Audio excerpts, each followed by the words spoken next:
A Vízművek Sport Egyesülete volt az első az országban, amely anyagi támogatással segítette sportolóik kiküldetését az 1932-es olimpiai játékokra. 1946-ban az Egyesület újjáalakult, és Fővárosi Vízművek Sportkör néven dolgozik tovább.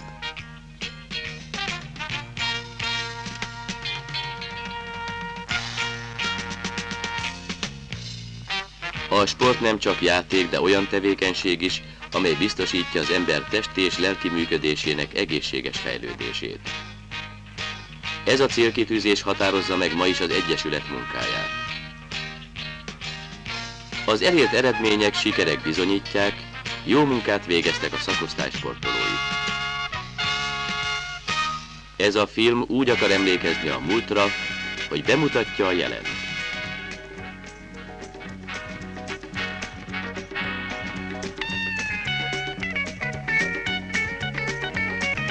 A vállalat szocialista brigádjainak sportvetélkedője az Egyesület 1953-ban épült sporttelepén.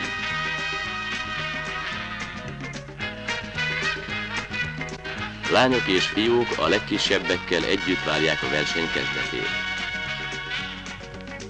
A Sportegyesület igyekszik biztosítani a föltételeket ahhoz, hogy minél több dolgozó felismerhesse a mozgás örömét.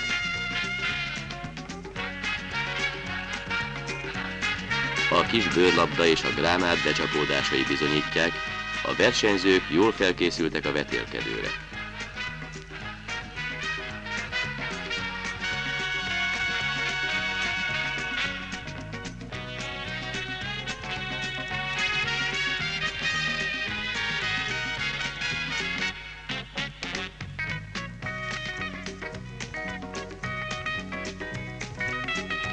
A távolugrás eredményei még nem érik el a nemzetközi szintet, de az igyekezetben nincs hiány.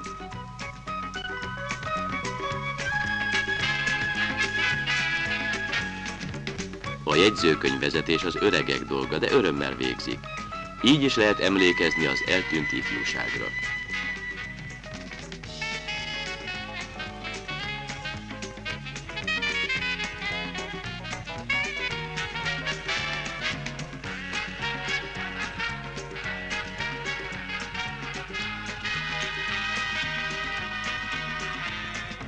A stílus lehetne szebb is, de az eredmény egészen nagyszerű. A súlygolyó kirepül a pályáról.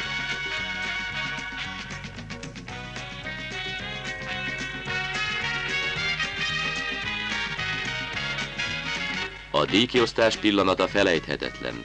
A lányok versenyén az építési telep brigádja bizonyult a legjobbnak. A férfiak vetélkedőjét a Surányi telep József Attila brigádja nyerte. Az országos brigádversenyen 2000 csapatból az első 20 közé 4 vízműves brigád is bekerült. Sportvetélkedőnk színvonalát ez a nagyszerű eredmény is igazolja.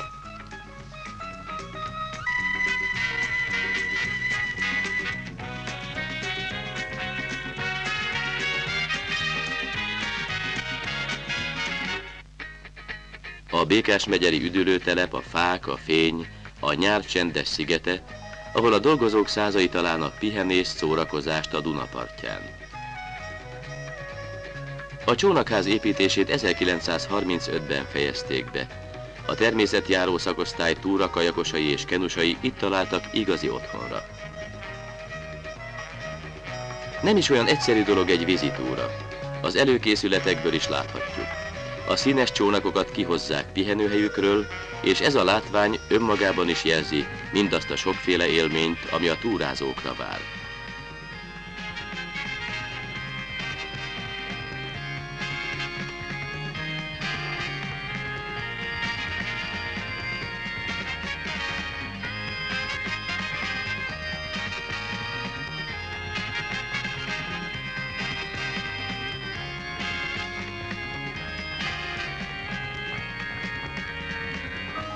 A hangulat családias, pedig komoly munka folyik.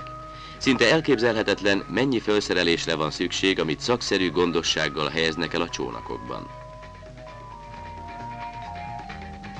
A természetjárók munkáját dr. Madarász Géza szakosztályvezető irányítja. A vízitúrázók mellett meg kell emlékeznünk a turistákról is, akik 1974-ben az országos kék túra útvonalát gyalogolták végig, amely 990 km volt. Ez a csöpség is nagyon jól tudja, a biztonságról nem szabad megfeledkezni. A vízitúrázók a nagy kört járták be Siófoktól Keszthelyig, majd a Zala folyón Zalabérig tartott az útvonal 10 napon keresztül.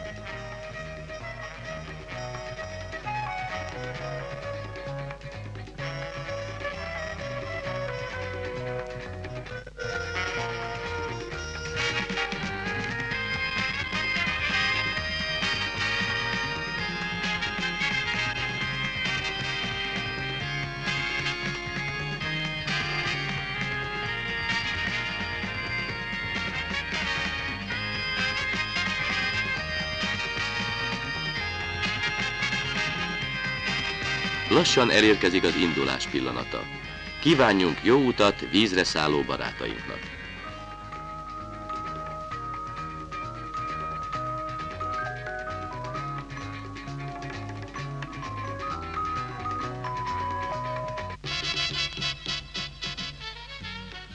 Ez a Teke szakosztály fellegvára.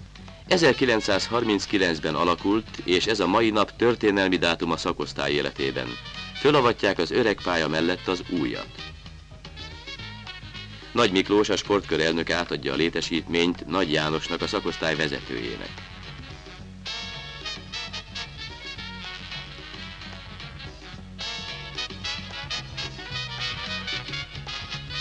A vállalat ajándéka egy tévé, hogy ne unatkozzanak az asszonyok sem, míg a férjek gurítanak.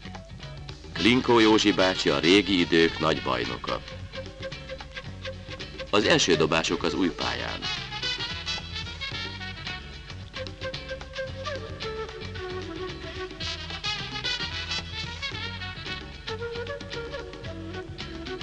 És a verseny. A vízművek MB2-es csapata mérkőzik a Kinoinnal.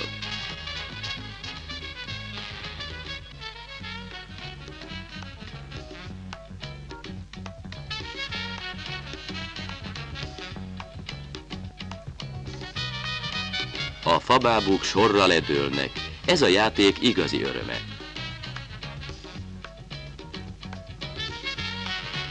A csapat tagjai mind a fővárosi vízművek dolgozói, szerelők, művezetők, technikusok, akiknek a tekepálya második otthonuk. Nem csak szeretik ezt a játékot, de áldozatot is hoznak érte. Erre igen jellemző adat, 4000 órát dolgoztak társadalmi munkában a tagok, hogy szívük régi vágya teljesüljön.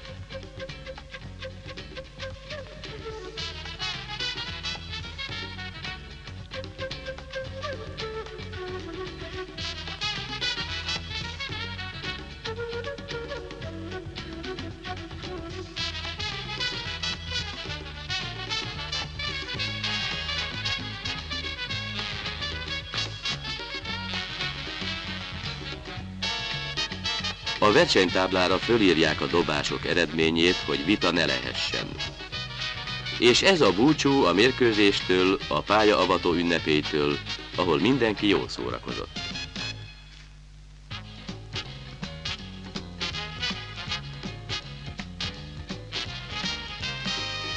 Kis emberek nagy teniszütővel. Nem csak a vállalat dolgozóinak gyermekei örülhetnek a tenisziskola megalakulásának, de sok újpesti, megyeri gyermek részére is lehetőséget ad a múltban úrisportnak tartott tenisz gyakorlására. A mi szakosztályunk jelenti Újpest területén az egyetlen komoly bázist, ahol oktatás, nevelés folyik Gáspár József iskolavezető edző irányításával.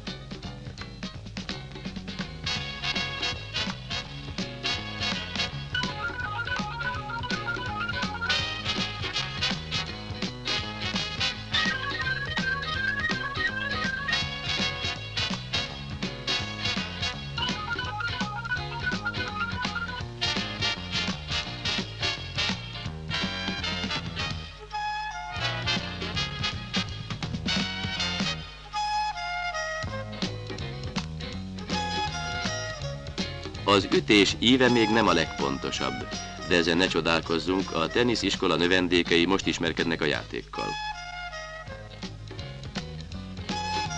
A szakosztály 1925-ben alakult. Ez az év a nagy tervek valóra váltásának ideje.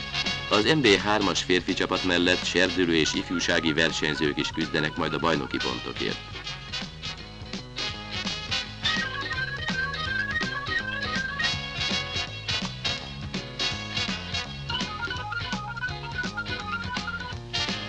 Dr. Monszpárt János szakosztályvezető eligazítást tart az edzés előtt.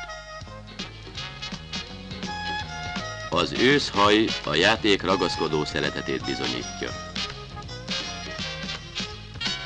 A pálya és a környezet harmóniája ideális körülményeket biztosít a játékhoz, amivel élnek is a szakosztály tagjai. A férfi csapat játékosai, a legjobb versenyzők szorgalmasan készülnek a bajnoki szezonra. A hölgyek rendszeresen látogatják az edzéseket. Itt tökéletes az egyenjogúság. A csapat 1975-ben szeretne előrelépni. Az NB3-as csoport élvonalához tartoznak, és minden remény megvan arra, hogy célkitűzéseiket megvalósítsák.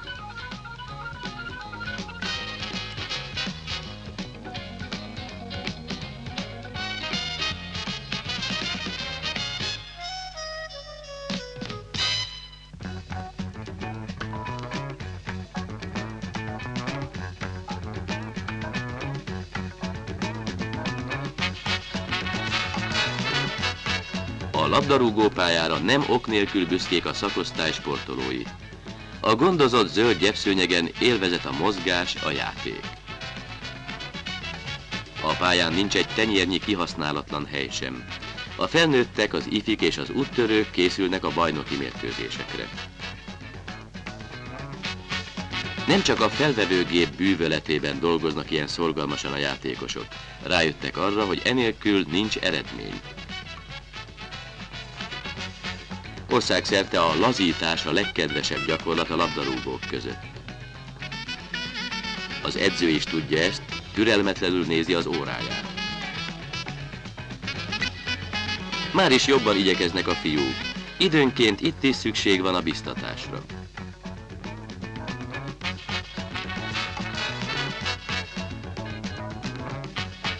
Az elhasznált autógumik jó szolgálatot tesznek, fejlesztik a rugalmasságot.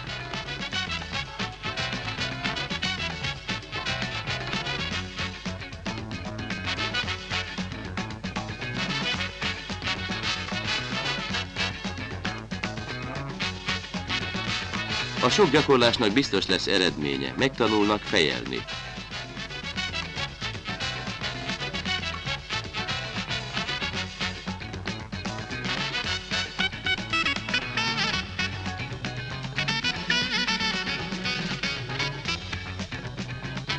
Az erőnét mellett nem szabad elhanyagolni a technikai készség csiszolását sem.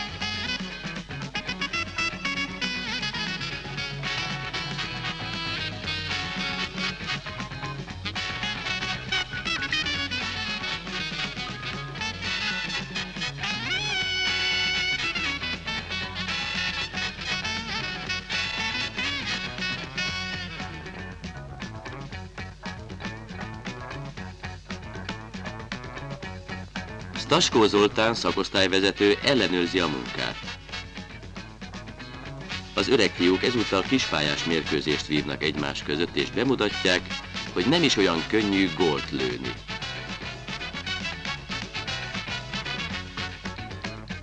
És a bajnoki mérkőzés az óbudai Pamut csapata ellen. A fehérmezesek a vízművek játékosai.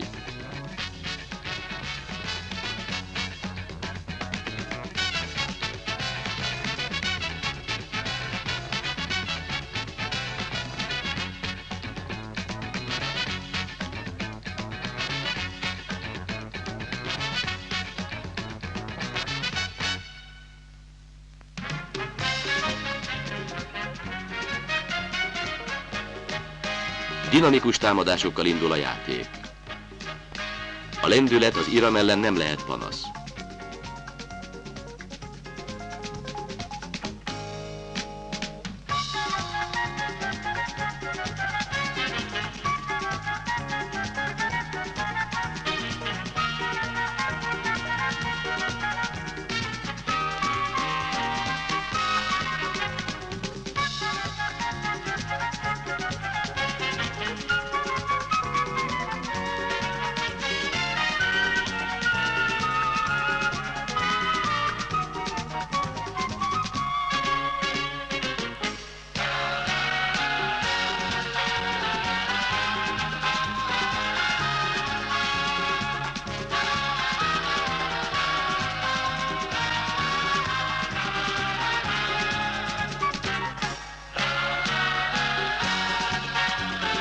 Többet támad a vízműves gárda, mint ellenfele.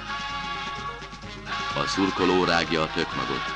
Lehet, hogy arra emlékezik, valamikor jobb volt a vízművek csapata, hiszen kitűnő játékosokat nevelt a magyar labdarúgásnak.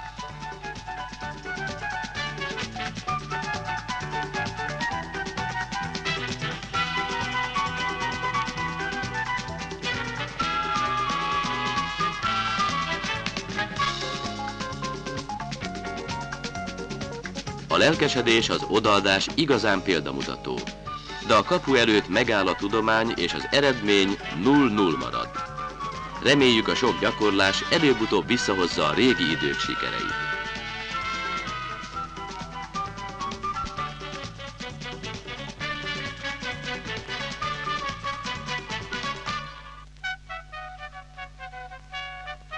És ismét a vízen.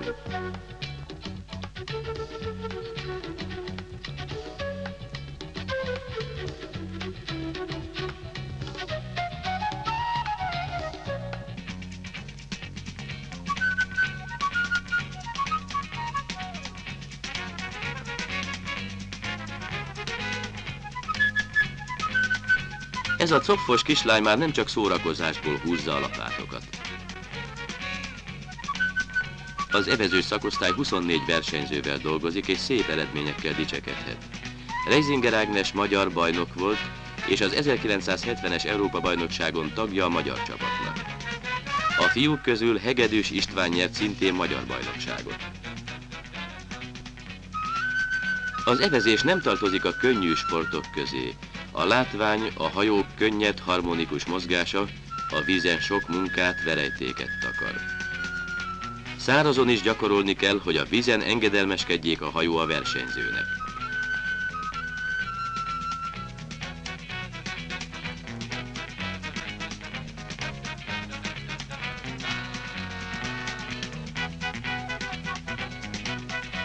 De az élmény megéri a fáradtságot. Az egyes hajók kis házi versenyen bizonyítják felkészültségüket.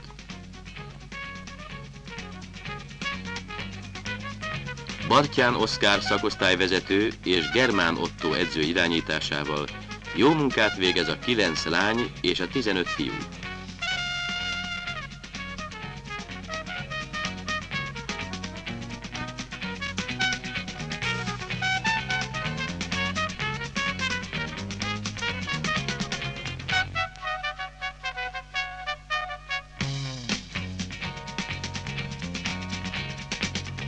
A két pár evezősök országos bajnokságában Jenei Erzsébet és Jenei Zsuzsa 1974-ben harmadik helyezést szerzett. De a fiúk sem maradtak el tőlük. A juniorok versenyén szintén a két pár evezős vízműves hajó került a második helyre. És ahogy a hajó lassan távolodik, jó munkát, szép sikereket kívánunk versenyzőinknek!